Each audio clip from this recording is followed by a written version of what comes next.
حلیم فدایي د ولسمشر غني په اړه تازه څرګندونې. سلام، وخت مو بخیر.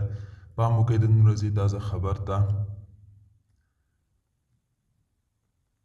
حلیم فدایي وایي ځینې پردي نیوکه کوي چې ولسمشر غني ډېر ناوخته د طالب پر وړاندې څرګند دریځ نیولی دی. ځینې وایي چې ولې ځان ته ولسمشر وایي او ځینو بیا طالب ته پر مشورو ورکولو متهم کړی دی. اصلي خبره دا دی چې قانونا او عرفاً ولسمشر غني تر هغه پورې د افغانستان د اسلامي جمهوریت ولسمشر دی تر څو چې یو مشروع حکومت ته د ولس دا ستر امانت نه وي سپارلی. بله موضوع دا ده چې ولسمشر تر اوسه پورې په خپل ایکس پاڼه ځان ته د افغانستان د اسلامي جمهوریت ولسمشر لیکي. له همدې پوهه شئ چې د دې هدف واضح دی.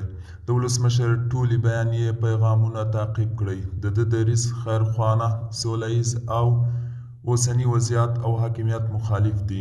اما بدبختانه ځینې لکه پرون چې د ده فکر او خبرې نشو درک کولی نن هم په عین ستونزه مبتلا دي.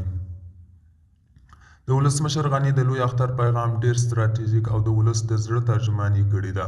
بالکل دا امانت له ده سره دی. پرون ازمویل شوې ته د منفور کلمه هم ډیره په ځیرکتیا استعمال کړې ده.